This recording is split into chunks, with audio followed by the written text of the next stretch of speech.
talk about, it's a big hub of data is there. It is called a data mining, a biological informatics. Information is stored in the biology. So that information, how to retrieve, how to access the data, what is data, that is basically the basic step to talk about the connection between artificial intelligence, machine learning, and any of the biology. Biology, when we talk about, there is complete artificial intelligence and machine learning always playing a role to interfere or interconnect the between biology and data. So what is that particular data, how the data can be generated, how the, what is like what type of data we can extract from the biology, that is what I'm going to talk about. Then we will understand how artificial intelligence and machine learning will play a role for the any of the biological data. A collection of facts from which conclusions may be drawn. Statistical data, factual information, which is decision making based upon that factual information. Data can be collected and can be translated to have an information value. And epidemiological data is divided into three types: epidemiological, physical characteristics, biological data. So epidemiological means that properties and all, physical characteristics, size, age, that these all characteristics will come, height, these all characters based on statistical data. Whereas biological data concerned, we talk about genetic information, molecular information. Molecular information means text data, sequence data, proteins data, so many genes data. So at molecular level, whatever is there, they deposited in the different various databases to access freely by us. So the enormity and complexity of this information makes it difficult to analyze it by using traditional manual methodologies. If you wanted to store this information and if you wanted to retrieve this information, if anybody wanted to use that information for other purposes, it is very difficult to retrieve, it is very difficult to analyze manually, because previously, before artificial intelligence comes, before machine learning comes, everything we have to take from the books, and we have to understand that sequence. And any sequence, if you wanted to store in any book, it will take maybe one book.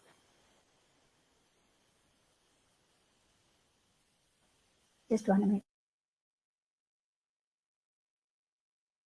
Okay. So this is actually the central dogma of central dogma of biology called DNA replication. Replication means gene to gene, and transcription, translation is all is information, where this information is used and stored in various databases. How this information can be used to identify the patterns, identify the gene significance, disease prediction, all these things can happen with this type of data. Resourceful and intelligent computational tools are desirable in order to extract a biological relevant features in the sequences. If you have so much, like 1 KB of data, 1000 database, 1000 base space, 1 KB. So how we can extract which particular amino acids are, which particular gene, which particular ATGC genes are playing a role of functional significance, a role of prediction, a role of activity. So that can be done by using artificial intelligence and machine learning.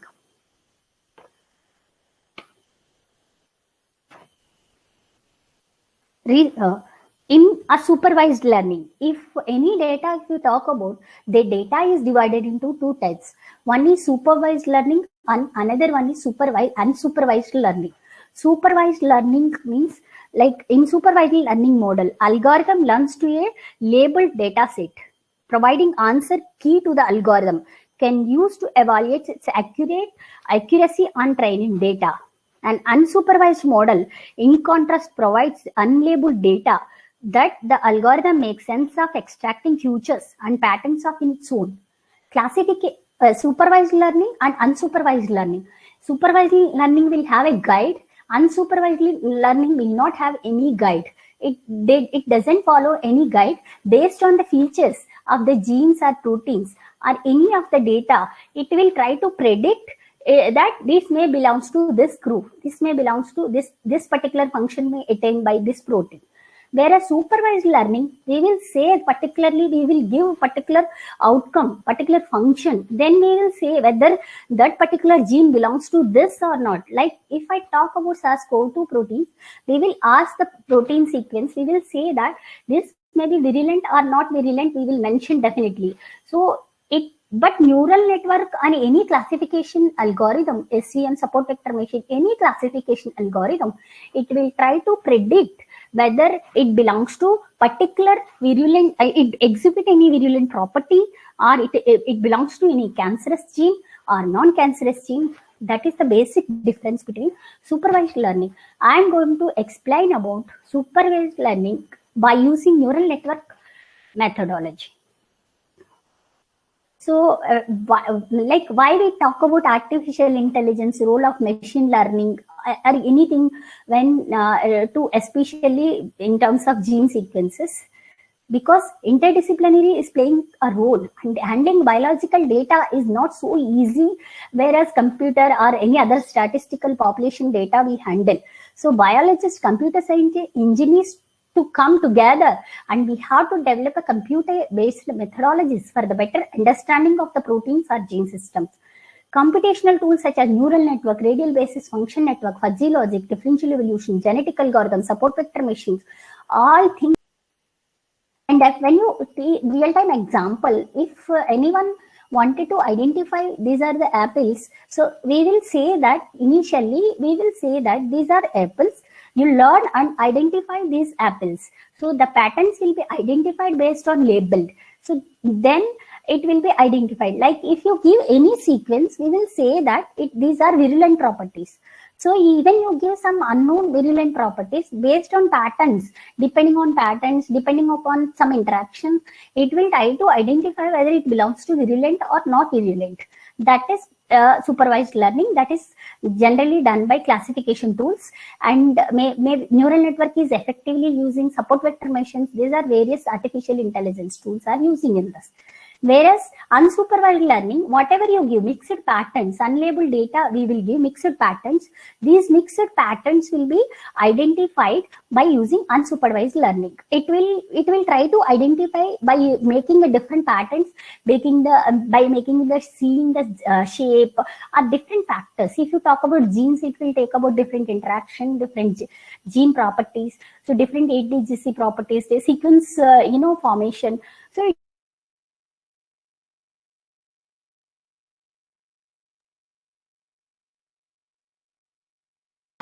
we will give two types of categories, duck and maybe other categories. So if it is belongs to duck, it will say yes. If it is not belongs to, it will say no. That is a classification which especially supervised learning is talking about. Whereas unsupervised learning, without giving anything, we will try to identify the different patterns. It will give different groups. So one group belongs to one pattern, one group belongs to. So, but generally, unsupervised learning is very difficult, but it is more accurate. And here I will talk about various supervised learning properties. And infectious diseases or viruses or proteins are divided into different, any of bacteria, virus, parasite, fungi, anything if you talk about, it contains so much information like genes, proteins. So various physical properties, like sometimes it may be so much epidemiological. So it belongs to one particular place, the disease may happen. So various physical properties. So all these will be saved and that particular data can be used.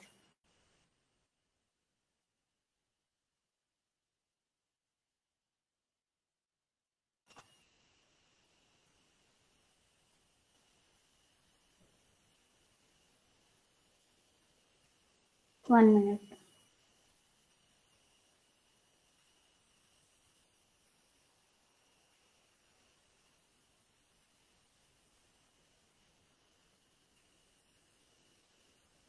One minute.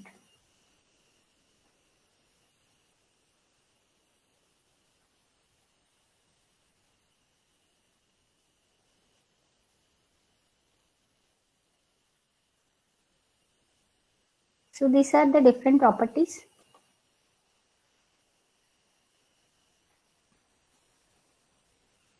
So requirement of artificial intelligence, there is always requirement of artificial intelligence to handle that large amount of data to identify particular patterns, particular recognition of routines, recognition of holding patterns. So artificial intelligence will minimize our efforts and we will try to identify particular patterns, and they were real time people were successful to identify that particular patterns.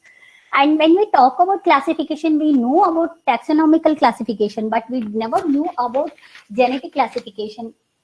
Genetic level classification. So identification of species or viruses, bacteria by morphological and anatomical basis of classification subject to erroneous results. Genetic level classification lead to distinguish species of different types. So because we know about some classification based on taxonomy, physical properties and all, okay, physical concept by appearing and okay, phenotype characteristics were taken. But whereas genetic classification is needed at present, because to handle such a major diseases, when we talk about cancer, diabetes, genetic diseases, that's a genetic diseases. That means DNA, RNA, protein sequences.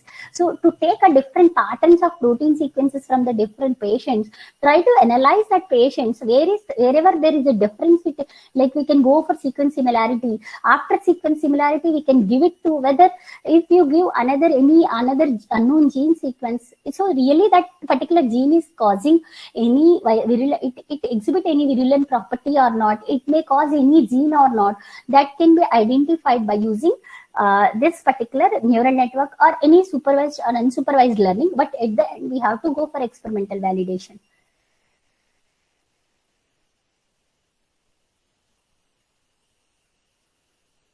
So now I would like to tell about COVID-19 pandemic. When we talk about COVID-19, it was emerged in 2019, like that December. So we talk about different viruses. Okay. So this, like in this viruses, these are the virulent properties, target proteins of SARS-CoV-2. I mean, coronavirus viruses was taken out. These viruses were in that different viruses membrane. These proteins are there on the virus, which may be categorized into membrane, envelope, spike proteins, M proteins, E protein. Means these all proteins were taken, but in my example, I wanted to show that how spike proteins are classified by using neural network. Because these are all virulent properties, we have taken some unknown, if they doesn't belongs to non-virulent properties also we have taken and we identified. So this is the basic structure of SARS coronavirus. So which you already seen before also. So these are the basic symptoms of people infected with this respiratory syndrome by the SARS-CoV-2, like fever, dry cough, tiredness and all. These are the properties. And this was the global statistics on 16th August I have taken. So genetic protein classification of, when we genetic level of protein classification, when we will talk about number of sequence data. Sequence means ATG, CATG, CATG, it is located.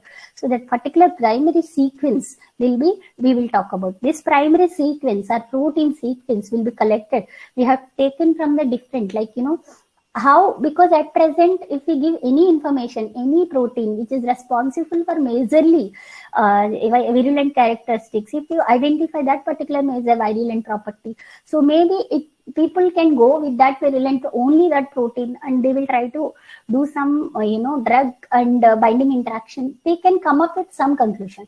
So that is why virulent properties identification was taken in this initiative, and we have collected almost 37 data of 37 virulent proteins, and some 5 are not virulent proteins, and we try to classify by using neural network. So these are the various literature we have seen from the thing. When we talk about artificial intelligence and when we talk about neural network supervised learning classification, initial step was data collection, and we have taken all 35 proteins and we collected data and data encoding, protein feature extraction and detection, particular protein feature extraction and detection, whether that particular protein we compared with the literature and we tried with that particular protein, and again data encoding, because it's not that you can directly take crude data and you can analyze. Sometimes you need to process. Pre-processing is very important. or to handle artificial intelligence and neural network. I'm connected, right? Neural network classification using LM algorithm. That is in this is neural network one algorithm. There are three algorithms are there: conjugate, gradient, and Levin-Marquardt.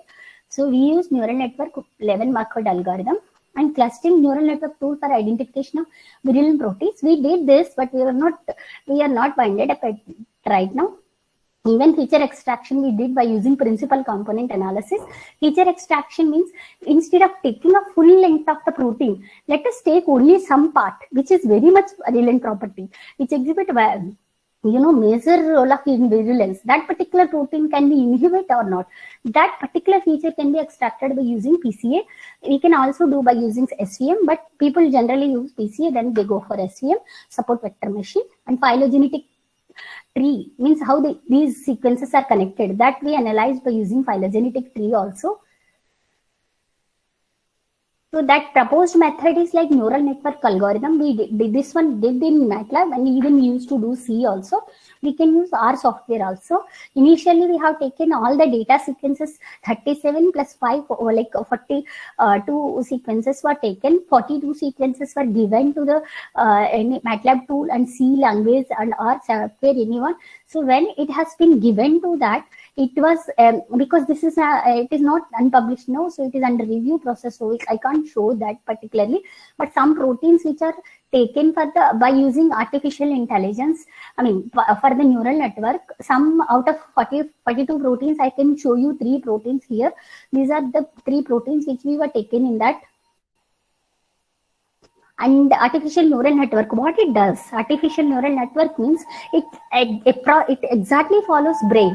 When you see the brain, you know what, at the childhood we don't know if you see some table or if you see something, any chair, we don't know what is that. But if my mother says that this is a chair, this is a table, this is something, so what I will do, I will recognize that table, the pattern I will recognize.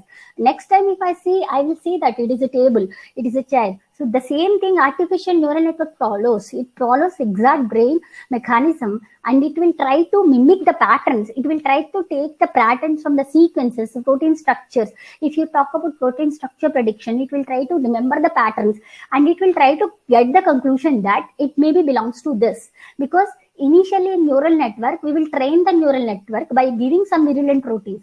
Because in literature it is reported that out of 37 proteins, some proteins are already all are virulent, but till we gave the some sequences, these sequences are virulent proteins, and it will neural network adopt that proteins, and it will try to memorize that proteins, and it will try to see that pattern. Finally it will say that yes, if this type of pattern we can see in that, maybe it belongs to virulent. So there may be chances, sometimes the sensitivity and specificity, that means it may leads to true positives, true negatives, false positive, false negatives.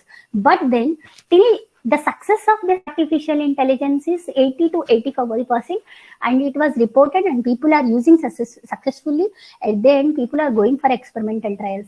So it is not always that there will never be true negatives. There will be true negatives, but the chances of but we are minimizing so much experiment. If you want to do any sequence handling, you have to go for PCR and you have to see that sequence. So you have to, if you wanted to talk about primary structure, that was experimentally in vivo, anything, it is very difficult. Whereas if you talk about in silico, it is very not so much easy, because you have to technically very understand that sequence, then only you can come with conclusion. It's not like simply if it is giving neural network giving yes or no, we can't wind up at that point. We have to analyze that result again, and then we have to. So input nodes can be given. There are 37 proteins plus 42 proteins were given as input sequences, and output sequences are given whether it is a virulent or not based on proteases, replicases, these 5 functional proteins. Output coding also given. When we gave to neural network, it is a neural network algorithm, backpropagation algorithm. It follows backpropagation algorithm, and it follows the delta rule, like based on error minimization. So first of all, input to output, what is the distance it will calculate, and weight will be optimized. This is completely algorithm. So this error minimization will be taking place. But in MATLAB, if you see our software, directly it is written. So these are the input sequences. This is the output sequences. And sum of squared input and output will be calculated. And training algorithm is this. It will train the network that it belongs to which pattern or not. So this is about training algorithm. This was the phylogenetic tree analysis. These were the result we got. Like, out of some, if you see this, 5 were given, three were given for validation and target, and training remaining all sequences, and these are the total sequences. So out of 42, we were excluded 6 sequences for validation and testing. What it does means, this tool was done whether it is overfitting or not. Means if you simply give everything for training, so we may get some false results. That's why we will take some in that 42 sequences. It itself takes some unknown, some sequences which are not included in training, and it will try to identify. So this is the basic step to understand how the sequences are playing a role, how they can be used. Okay, so that is the importance of this particular neural network, and this is how a role of artificial intelligence for handling a data, role of machine learning handling a data in the in particularly biological data, to identify any gene sequences or protein sequences, where people are reported so much on physical properties, morphological properties. But I have started with gene sequences. These are my in this particular area I did this particular work. So these classification of hepatocellular carcinoma sequences, mosquito species identification, lymph node negative. So these all I did, and I also wanted to show one more thing, that this one. This is the paper which we published yesterday, last week, Emerging Strategies on in silico drug development against COVID-19, Challenges and Opportunity. My team, Manisha Yadav, Swasti and myself did this one. In this, you can see that, how, various highlights, like what are the challenging opportunities of drug design. Why drug design is a very important phenomena. Computational aided drug design, why we need. That whole thing you can see from this paper. It is published in European Journal of Pharmaceutical Sciences. Okay, so then, like, how the spike proteins can be considered, how computer aided drug design, like in silico studies on genomic sequence pattern analysis, network based studies on drug reprofiling for SARS-CoV-2, and in silico binding site analysis of COVID-19 protease inhibitors. So like identification of sequence conservation pattern computationally. Okay, drug discovery approach targeting major SARS-CoV-2 proteins, strategy against spike protein and its interaction, drug discovery strategy targeting N protein. So these all can be seen from in this particular paper. Okay, then I just wanted to tell. This was the paper we are almost under the review with Manisha Yadav and Neha Chandrakar. We are publishing this paper under review. So that's why I could not show much result on it. But the role of artificial intelligence is this. So thank you so much for giving an opportunity to explore my work, and thank you so much.